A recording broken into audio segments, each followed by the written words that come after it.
Como siempre, es un privilegio y también una responsabilidad el poder compartir la palabra de Dios. Hoy me vais a permitir que al mensaje de hoy le llame, pues un poco sesión continua, porque hace unos domingos estuve aquí y tuve que hablaros sobre las lenguas, y hoy pues el texto que nos ocupa habla de las lenguas. Entonces, aunque no va a ser igual, voy a intentar hacer algo un poco diferente, pero prácticamente va a ser muy parecido a lo del otro día. De hecho, el texto es muy parecido. De verdad que no me gusta hablar de este asunto, No me gusta hablar del don de lenguas. ¿Por qué? Pues porque he visto que ha generado tantos conflictos y tantas divisiones entre creyentes que no es un tema que a mí me guste tocar. Pues como no me gusta, 2 domingos. Nos hacemos una pregunta. ¿Por qué le han dado tanta importancia en algunas denominaciones cristianas al don de lenguas? ¿Por qué, sabiendo, como sé yo y como sabéis todos, el dolor que han causado entre hermanos, a día de hoy se le sigue dando tantísima importancia? ¿Por qué? ¿Dónde y cómo empezó todo esto? Mirad, en algún momento igual puede parecerle a alguno que estoy metiéndome con alguien o que estoy siendo duro o irreverente con algunos creyentes. No es mi intención ni lo más mínimo, Desde el más profundo respeto comparto lo que entiendo que dice la palabra de Dios, pero eso no significa que esté atacando a nadie, Por favor, que a nadie se le pase eso por la cabeza, ¿Dónde y cómo empezó esto? Pues si preguntamos a un hermano pentecostal o carismático, pues nos dirá que empezó el día de Pentecostés y que ha perdurado a lo largo de los años hasta llegar a nuestro tiempo. Bueno, sí y no. Podemos aceptar que esto empezó en Pentecostés, podemos aceptarlo, aunque ya hay textos en el Antiguo Testamento, concretamente uno, que luego vamos a leer, que ya habla del tema de las lenguas.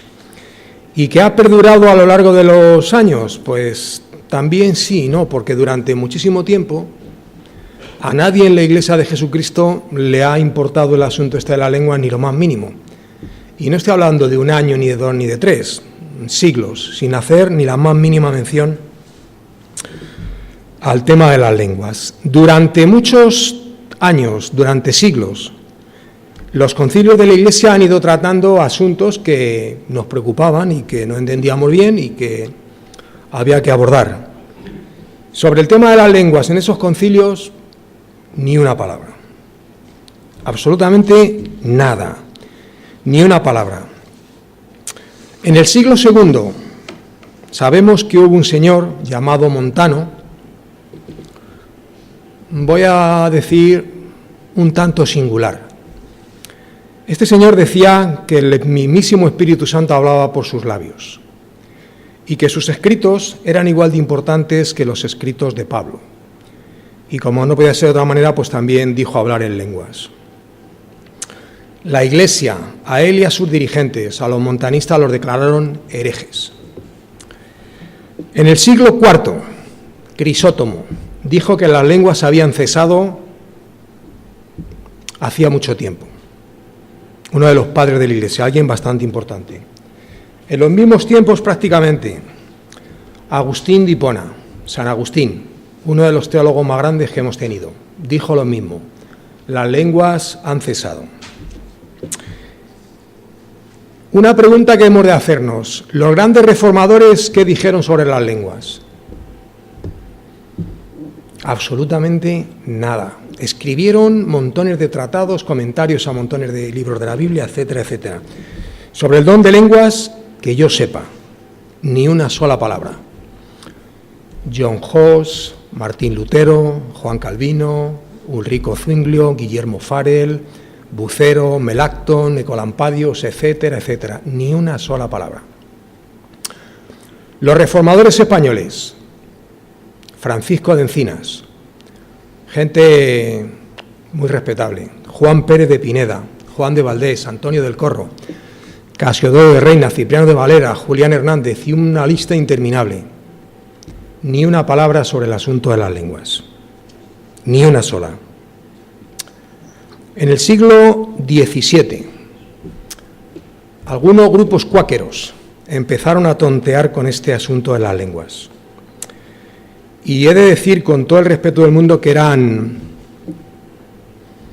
raritos, cuando menos un poco raritos.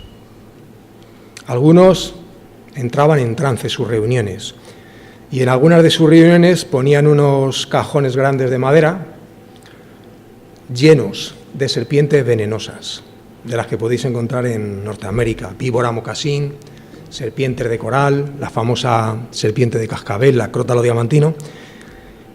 Y como al apóstol Pablo le mordió una víbora y no le pasó nada, pues ellos no iban a ser menos, y entonces metían las manos ahí en los cajones y jugaban con las serpientes. Cayeron unos pocos, porque no eran como el apóstol Pablo. En el siglo XIX, José Smith, el fundador del mormonismo, parece ser que enseñaba a sus acólitos, a sus seguidores, a hablar en lenguas. El don de lenguas es un don que te da el Señor, no te tiene que enseñar nadie. Si lo tienes, lo tienes, y si no lo tienes, no lo tienes. Una pregunta que tenemos que hacernos: ¿cómo empezó esto dentro de la Iglesia evangélica? Pues empezó en Estados Unidos, en un pueblo de Kansas, en Topeka. Una persona que se hizo famosa, un famoso predicador y sanador, Charles Forbes Parham, o algo parecido, pues fundó el Instituto Bíblico Betel, y allí empezó todo. Un buen día del año 1900, un grupo de estudiantes y de personal del que trabajaba allí dijeron que habían recibido el bautismo del Espíritu Santo y empezaron a hablar en lenguas. Pero curiosamente, fueron coherentes, porque todas aquellas personas que dijeron que habían recibido el don del Espíritu Santo y que hablaban en lenguas, decían hablar algún idioma. Concretamente, había una señorita que decía hablar chino, otro muchacho que decía que manejaba perfectamente el sueco, el alemán, etcétera, etcétera. Y de allí salió una persona muy famosa, un tal W.J. Seymour, un predicador al que le faltaba un ojo, era de color negro y predicaba el Evangelio. Y fue a California, a la ciudad de Los Ángeles, y allí fundó la famosa misión de la calle Azusa. De allí salieron, dicen, más de 20 denominaciones pentecostales. Y todas las denominaciones pentecostales, dicen los historiadores, que de una forma u otra están relacionadas con aquella misión. Ahora, esto ha ido degenerando, ¿y de qué manera? Porque ves cosas por ahí, están estos que tiran a las personas y se caen. Un día yo tuve que ir a visitar a un enfermo en la iglesia que estaba yo pastoreando, y este hermano estaba muy impresionado con esas cosas.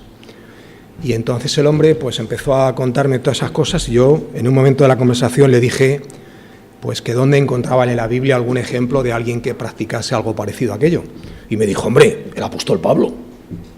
Me quedé y le dije, digo, algo se me ha escapado, que no lo he leído. ¿Cómo que el apóstol Pablo? El apóstol Pablo se cayó de un caballo. De entrada, que yo sepa, no había ningún caballo, ¿y eso qué tiene que ver?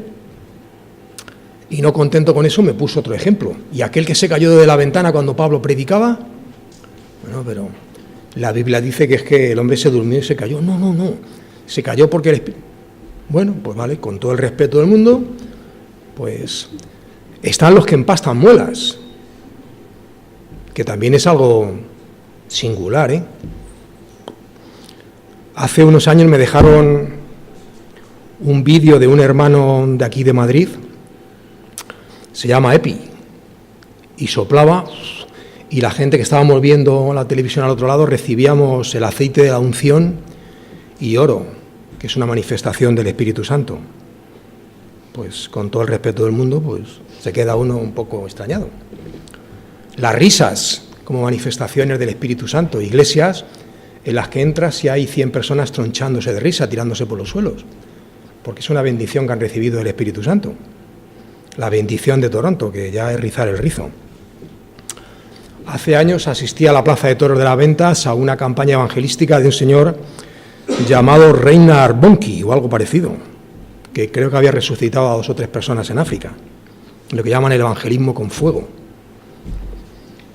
Y así podemos seguir. Y tengo un amigo que su hermano, que es creyente también, son gitanos, pues un día me contó que otro gitano, por una reyerta de no sé qué tipo, pues le pegó 2 tiros al hermano de mi amigo Miguel.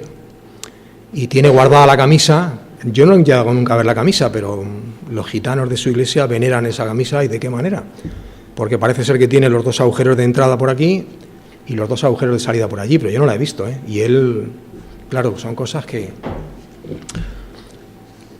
Esto no tiene fin y podemos llegar a degenerar en nadie sabe qué, pero bueno, con todo el respeto del mundo abordamos estos temas, forman parte de nuestra vida como creyentes y con todo el respeto, pues aunque no compartamos algunas cosas, lo miramos y lo observamos, pues en algunos casos, como es el mío, pues con cierto asombro. Hace unos años asistí aquí en Alcalá de Henares a un culto de una iglesia de Filadelfia que me invitaron y vaya rato que me hicieron pasar.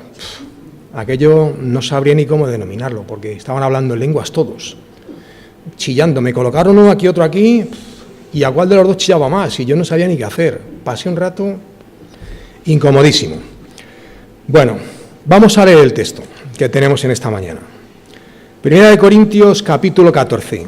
Vamos a leer varios textos hoy, porque hoy, os adelanto, el mensaje va a ser bastante diferente. Primera carta de San Pablo a la iglesia de Corinto, capítulo 14, versículos del 1 al 25. Lo voy a leer yo. Me imagino que lo tendréis buscado y abiertas las Biblias, ¿no? Lo leemos con mucha atención porque hay algunas cosas que son muy interesantes, Dice el apóstol Pablo, dice la palabra de Dios: seguid el amor y procurad los dones espirituales, pero sobre todo que profeticéis. Porque el que habla en lenguas no habla a los hombres, sino a Dios, pues nadie le entiende, aunque por el Espíritu habla misterios. Pero el que profetiza habla a los hombres para edificación, exhortación y consolación. El que habla en lengua extraña, a sí mismo se edifica, pero el que profetiza edifica a la iglesia. Así que quisiera que todos vosotros hablaseis en lenguas, pero más que profetizaseis, porque mayor es el que profetiza que el que habla lenguas, a no ser que las interprete, para que la iglesia reciba edificación. Ahora pues, hermanos, si yo voy a vosotros hablando en lenguas, ¿qué os aprovechará? Si no os hablaré con revelación, o con ciencia, o con profecía, o con doctrina. Ciertamente las cosas inanimadas que producen sonidos como la flauta o la cítara, si no dieren distinción de voces, ¿cómo se sabrá lo que se toca con la flauta o con la cítara? Y si la trompeta diere sonido incierto, ¿quién se preparará para la batalla? Así también vosotros, si por la lengua no diréis palabra bien comprensible, ¿cómo se entenderá lo que decís? Porque hablaréis al aire. Tantas clases de idiomas hay seguramente en el mundo y ninguno de ellos carece de significado. Pero si yo ignoro el valor de las palabras, seré como extranjero para el que habla, y el que habla será como extranjero para mí.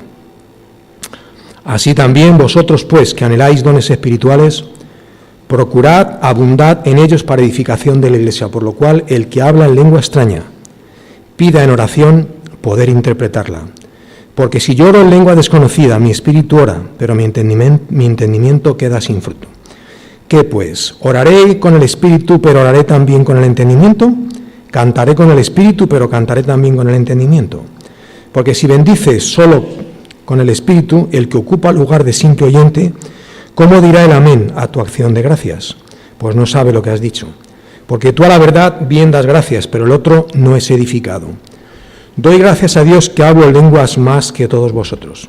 Pero en la iglesia prefiero hablar 5 palabras con mi entendimiento para enseñar también a otros que 10.000 palabras en lengua desconocida. Hermanos, no seáis niños en el modo de pensar, sino sed niños en la malicia, pero maduros en el modo de pensar. En la ley está escrito: en otras lenguas y con otros labios hablaré a este pueblo, y ni aún así me oirán, dice el Señor. Así que las lenguas son por señal no a los creyentes, sino a los incrédulos, pero la profecía no a los incrédulos, sino a los creyentes. Si pues toda la iglesia se reúne en un solo lugar, y todos hablan en lenguas, y entran indoctos o incrédulos, no dirán que estáis locos. Pero si todos profetizan y entra algún incrédulo o indocto, por todos es convencido, por todos es juzgado. Lo oculto de su corazón se hace manifiesto, y así, postrándose sobre el rostro, adorará a Dios, declarando que verdaderamente Dios está entre vosotros. Después de leer con cuidado este texto, después de volver a releerlo otra vez y de analizarlo con todo el cuidado de que uno es capaz, la primera conclusión que uno puede sacar es que el apóstol Pablo no le da al don de lenguas la importancia que le dan algunos creyentes, ni muchísimo menos. En algunas congregaciones pentecostales y carismáticas le pueden llegar a dar tanta importancia que nunca aceptarían como miembro de esa congregación a un creyente que no posea el don de lenguas. Casi nada. Una cosa que hemos de intentar hacer los creyentes, con cuidado y con todo el amor del mundo, porque aunque carismáticos y pentecostales en algunas cuestiones mantengan posiciones muy parecidas, si no iguales, no tienen nada que ver unos con otros. Y hemos de intentar no mezclarlos y no confundirlos, ¿vale? El origen del movimiento pentecostal ya lo he citado antes, año 1900, en Kansas, Topeka.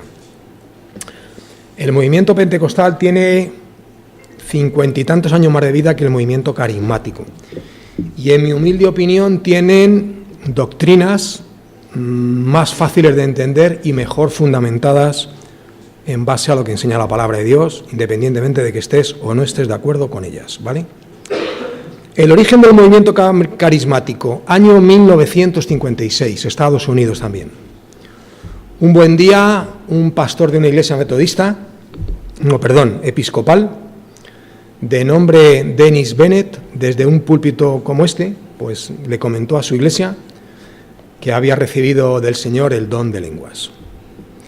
Es el padre del movimiento carismático, ¿vale? Año 1956, también les llaman neopentecostales, aunque a ellos no les gusta que le llamen neopentecostales, les gusta que le llamemos carismáticos. Y a diferencia del movimiento pentecostal, el movimiento pentecostal está ubicado dentro de la iglesia evangélica, el movimiento carismático no.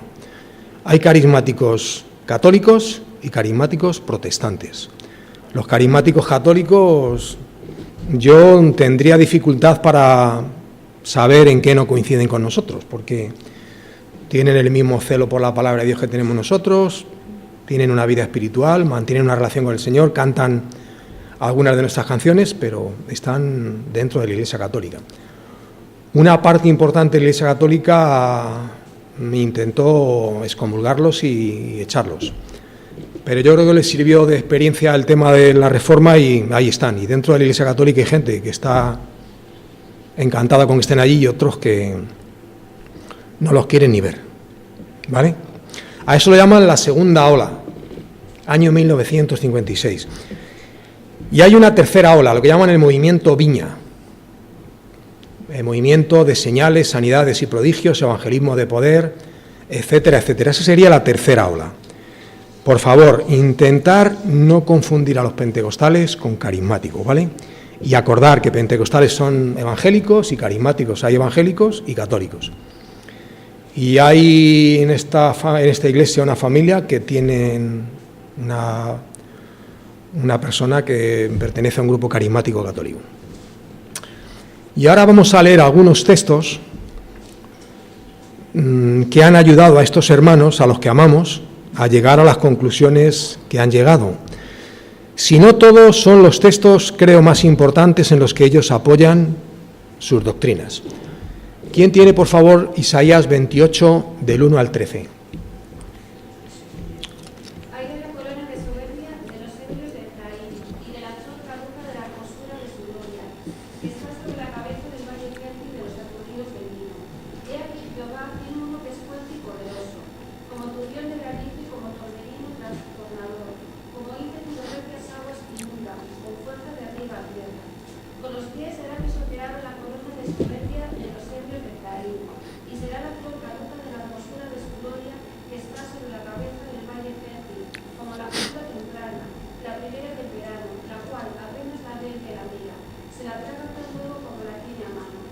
En aquel día Jehová de los ejércitos será por corona de gloria y diadema de hermosura al remanente de su pueblo, y por espíritu de juicio al que se sienta en juicio, y por fuerzas a los que rechacen la batalla en la puerta. Pero también estos erraron con el vino, y con sidra se entorpecieron. El sacerdote y el profeta erraron con sidra, fueron trastornados por el vino. Se aturdieron con la sidra, erraron en la visión, tropezaron en el juicio. Porque toda mesa está llena de vómito y suciedad, hasta no haber lugar limpio.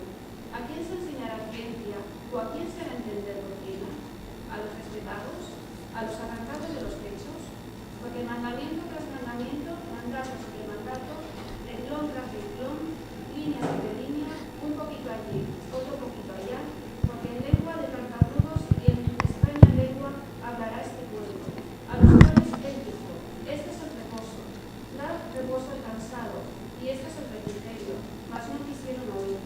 La palabra pues de Jehová les será mandamiento tras mandamiento, mandato sobre mandato, renglón tras renglón, línea sobre línea, un poquito allí, otro poquito allá, hasta que vayan y caigan de espaldas y sean quebrantados, enlazados y presos. La palabra de Dios.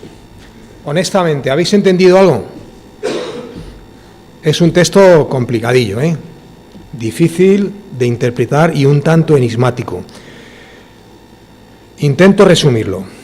El profeta se dirige al pueblo y lo hace con un lenguaje muy fácil de entender y muy sencillo. El pueblo se ríe del profeta y del que ha enviado al profeta, que todavía es más gordo, que es el Señor. Entonces el profeta les dice: bueno, os hablo de esta manera y os reís. Bueno, pues vendrá alguien que os va a hablar en una lengua que no entendéis hasta que caigáis quebrantados y desmenuzados y seáis destrozados. Hablaba del pueblo asirio, que hablaban caldeo, que era un idioma muy, muy complicado.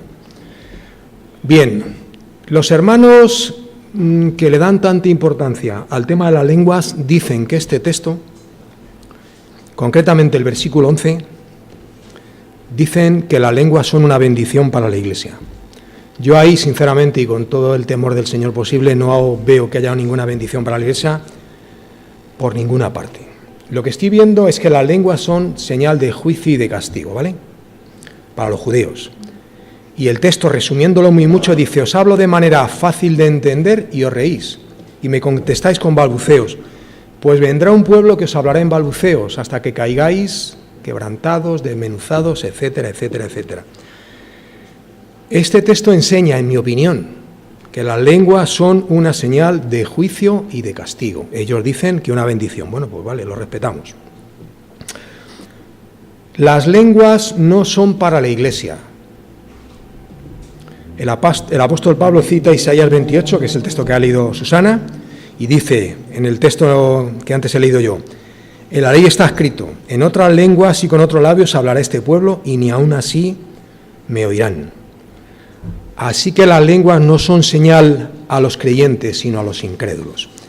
Otro texto, el relato de Pentecostés, que desde que empezamos con Primera de Corintios ya lo hemos citado y hemos hablado de ello varias veces. Creo que está suficientemente claro. Allí los creyentes empezaron a hablar lenguas, idiomas que se hablaban en otros lugares de este mundo, no esas cosas que se practican por ahí. Con todo el respeto lo decimos, ¿vale? Otro pasaje, el texto que he leído yo antes, Primera a los Corintios 14, del 1 al 25.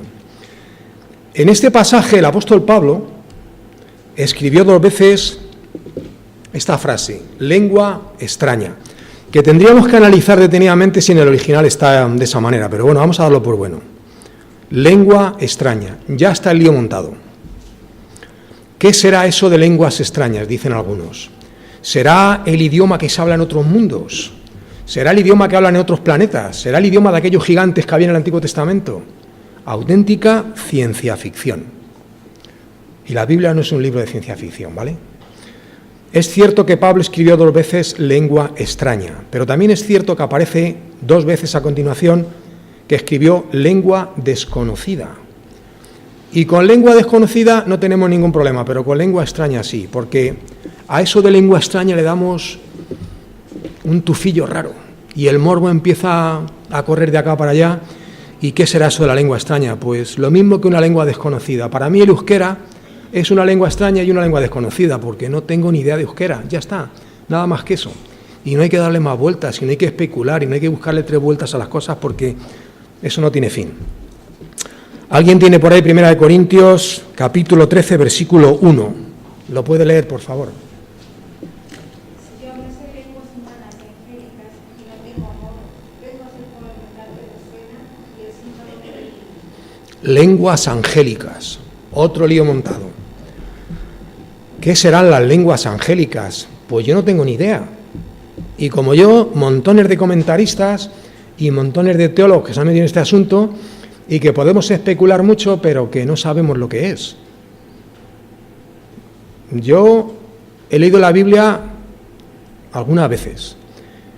Uso un método muy sofisticado para leerla en poco tiempo. Empezar por el principio y terminar por el final. Y cuando termino por Apocalipsis empiezo otra vez por el principio. Y así la he leído unas cuantas veces.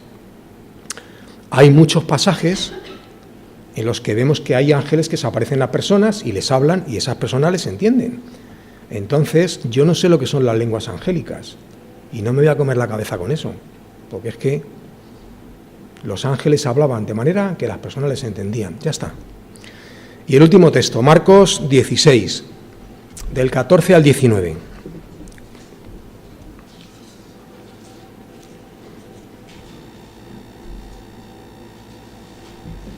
Finalmente se apareció a los 11 mismos, estando ellos sentados a la mesa. Les reprochó su incredulidad y dureza de corazón, porque no habían creído a los que le habían visto resucitado. Y les dijo: id por todo el mundo y predicad el evangelio a toda criatura. El que creyere y fuere bautizado será salvo, mas el que no creyere será condenado. Y estas señales seguirán a los que creen. En mi nombre echarán fuera demonios, hablarán nuevas lenguas, tomarán en las manos serpientes, y si bebieren cosa mortífera no les hará daño. Sobre los enfermos pondrán sus manos y sanarán. Gracias, David. Mirad, usar este texto para sacar cualquier tipo de conclusión al respecto me parece un error muy grande. Para sacar cualquier conclusión. ¿Por qué? Pues porque sabemos que los 2 manuscritos más antiguos que tenemos del Nuevo Testamento no tienen esos versículos. El Evangelio de Marcos, sabéis que en la Biblia los textos originales no se han puesto los versículos ni los capítulos, entonces saltaría desde el versículo 13 al 19. Esos versículos del 14 al 18 no están en los 2 manuscritos más antiguos que tenemos del Nuevo Testamento. Entonces, no tiene sentido darle más vueltas. Ahora, ¿cómo llegaron ahí? Pues posiblemente que alguien al hacer alguna transcripción, al hacer alguna copia nueva, pues le pareció que había que adornarlo un poquito y puso esos versículos ahí. Repito, en los 2 manuscritos más antiguos, esos textos no están. Entonces, no tiene mucha importancia darles más importancia. Y ahora vamos a intentar centrarnos, que ya me he comido todo el tiempo prácticamente, en intentar sacar de este pasaje, en mi opinión tan bonito, algunas enseñanzas importantes y prácticas. Las primeras 3 palabras que escribió el apóstol Pablo: seguid el amor. Esas son las cosas importantes en una iglesia, y no darle vueltas a cosas que no conducen a ninguna parte. El amor es la característica o la cualidad más importante de una iglesia cristiana, porque si no hay amor, alguien no ha entendido de qué va esto. Amor entre hermanos, genuino, auténtico y verdadero. En esto conocerán todos que sois mis discípulos, si tuvieseis amor unos por otros. Y es un mandamiento que dio el Señor. Cuando yo me reuní la primera vez con un grupo de cristianos evangélicos, lo que me impactó es ver la amistad que había entre ellos. Cómo se querían, cómo se ayudaban, cómo se apoyaban. Eso fue lo que me tocó el corazón. Y luego otras cosas. Pero eso fue lo primero. Sigo creyendo, después de 30 y algunos años, que es lo más importante en una iglesia. Si falla el amor, todo lo demás no tiene mucho sentido. ¿De qué sirve que tengamos los mejores maestros, los mejores predicadores o los más poderosos evangelistas si el amor cristiano no aparece por ninguna parte. Y digo algo duro, pero tengo que decirlo. Los creyentes que no aman a sus hermanos o no son creyentes o hay algo que no lo han entendido bien. Es fuerte, ¿verdad? Pues es lo que hay. Y no digamos aquellos creyentes que muestran predisposición contra otros creyentes o los odian o no los pueden ver o no sé qué, no. Eso no tiene lugar entre creyentes. ¿Eso significa que yo tengo que llevarme bien con todos los creyentes de este mundo? Pues no, porque en la Iglesia de Jesucristo hay muchos tipos de personas. Algunas a lo mejor no han conocido al Señor y vemos que hacen cosas pues que causan dolor, etcétera, etcétera, etcétera. Yo no tengo nada en mi corazón contra nadie, lo digo aquí. Pero hay algunas personas pues con las que seguramente nunca me vais a ver comerme un cacho de tortilla.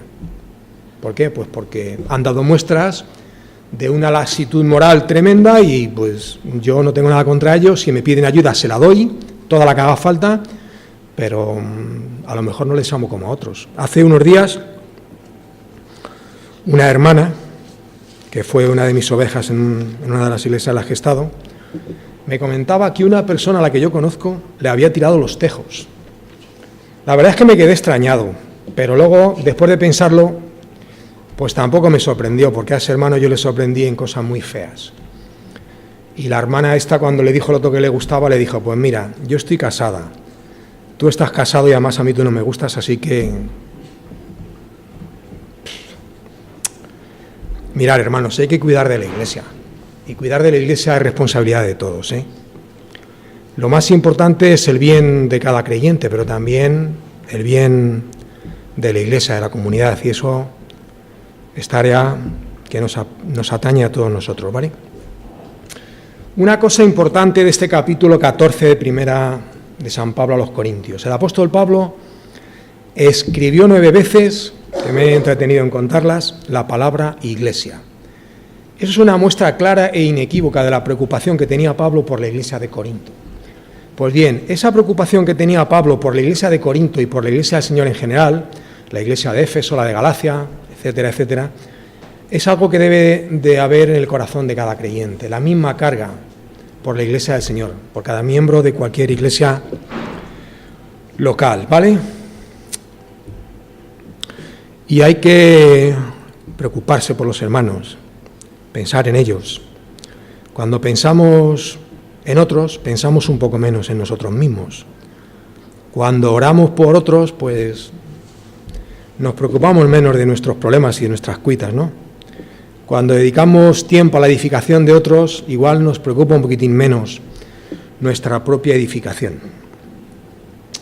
Una cosa interesante, el versículo 4 dice, el que habla en lengua extraña, a sí mismo se edifica, pero el que profetiza, edifica a la iglesia.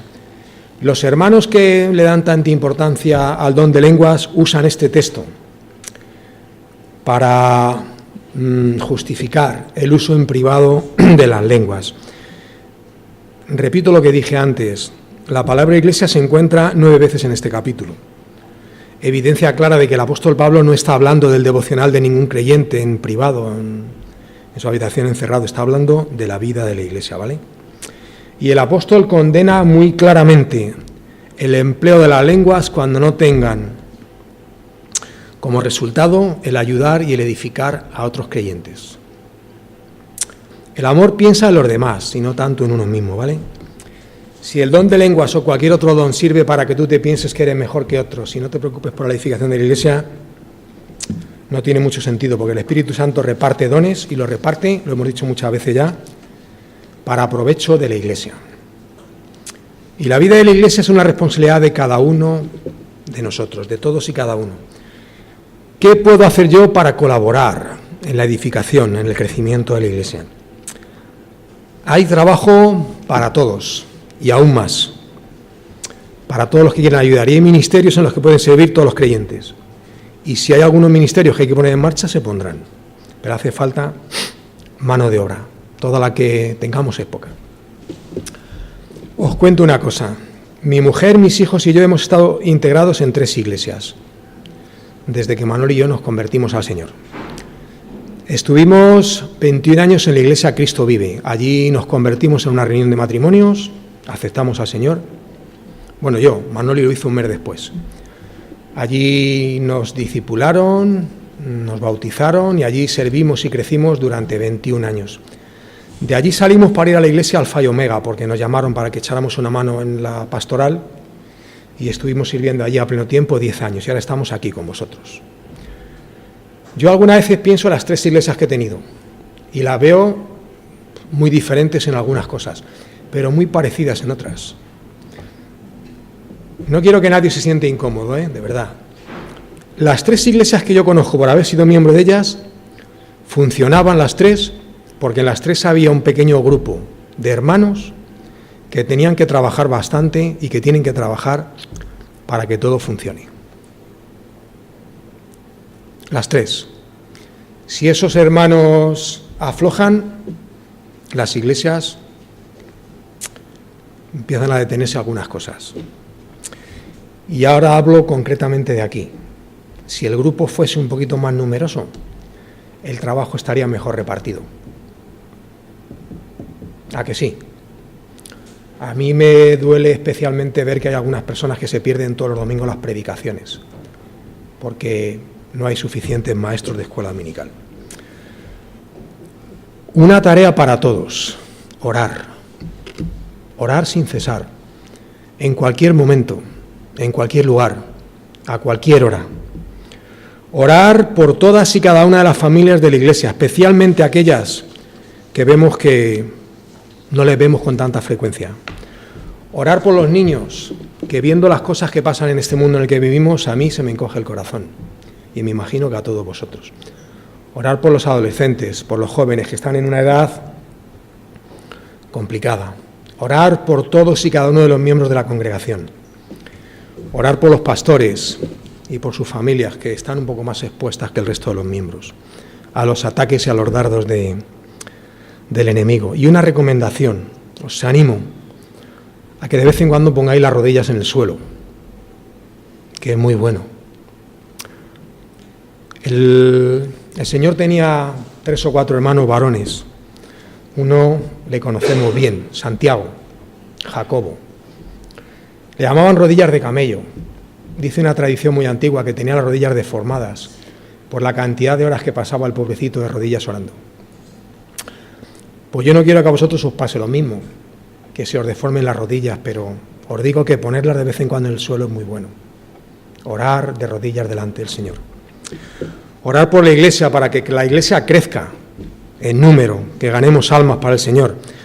También que crezcamos individualmente y espiritualmente como creyentes, que conozcamos mejor cada día la palabra y sobre todo al Señor de la palabra, que cuidemos nuestra relación con el Señor, ¿vale? Orar pidiendo sabiduría de lo alto, que estamos siempre necesitados de ella.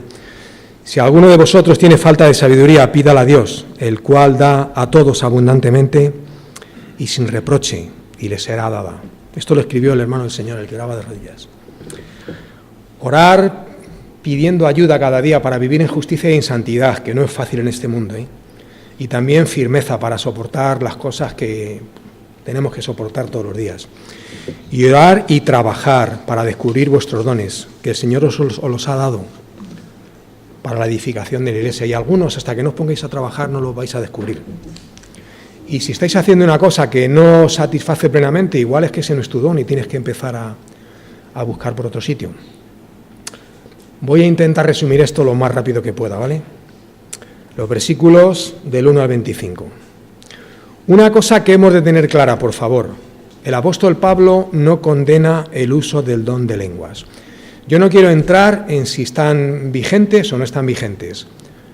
Yo estudié con un grupo de hermanos que aseguraban al 1000% que las lenguas habían cesado, que era un don que ya no estaba vigente. Bueno, yo dejo la puerta abierta. Yo no sé si han cesado o no han cesado, pero el apóstol Pablo no condena en absoluto el uso de las lenguas, ¿vale? Lo que sí hizo fue dar un toque de atención a los corintios por el abuso, mejor dicho, por el mal uso que estaban haciendo de ese don, ¿vale? Una llamada a la sensatez muy bonita de estos textos que hemos leído. Hermanos, esto es para todos, el primero para mí, cada día. No seáis niños en el modo de pensar, sino niños en la maldad, pero maduros en el modo de pensar, ¿vale? Una cosa que creo que también debe de estar clara: en la Iglesia del Señor nadie habla en lenguas si no haya una persona que las interprete, ¿vale?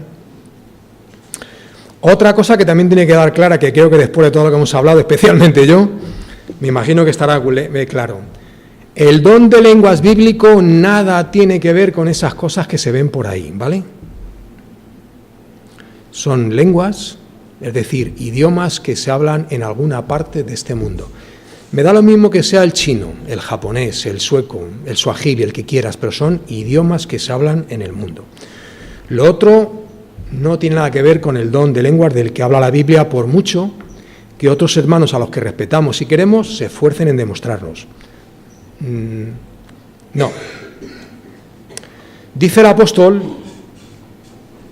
que él tenía el don de lenguas. El apóstol Pablo. Seguramente, al ser ciudadano romano, seguramente, ¿verdad, Javier?, hablaría latín y griego, ¿no? Casi seguro. Además era hebreo de pura cepa, hebreo de hebreos en cuanto a la ley fariseo, con lo cual seguramente que manejaba el hebreo y posiblemente el arameo. Pero a pesar de eso, también tenía el don de lenguas. Doy gracias a Dios que hablo en lenguas más que todos vosotros. Con todo y con eso escribió en esta carta 3 listas de dones. Y en las 3 listas puso el don de lenguas y la interpretación de lenguas en último lugar. ¿Esto es una coincidencia? Os aseguro que no. Es que para él había cosas muchísimo más importantes que las lenguas. Y aquí vamos a terminar, ¿vale? Hemos leído un texto que creo que todos los que estamos en el Señor hemos leído muchas veces y que conocemos, creo que bien. Y hemos tenido que hablar del asunto este de las lenguas 3 veces. Espero que ya podamos dejarlo por una buena temporada. Todos hemos escuchado conversaciones sobre esto, predicaciones y estudios, ¿vale? Como sucede con otras doctrinas bíblicas, hay algunos creyentes que a esto le dan muchísima importancia y otros pues que le damos menos. Prácticamente es un asunto, si no irrelevante, de poca importancia, ¿vale? Por favor, delante del Señor un ruego. Espero que tengamos todos claro que esos balbuceos, laleos, glosolalia y otros tipos de cosas que hay por ahí no tienen nada que ver con el don de lenguas del que habla la palabra de Dios. ¿Está claro? Creo que sí, ¿no? Personalmente y con todo el respeto que me merecen otros hermanos, creo que en la Iglesia hay cosas muchísimo más importantes que dedicarle a esto mucho tiempo. Seguid el amor. Que el Señor os bendiga.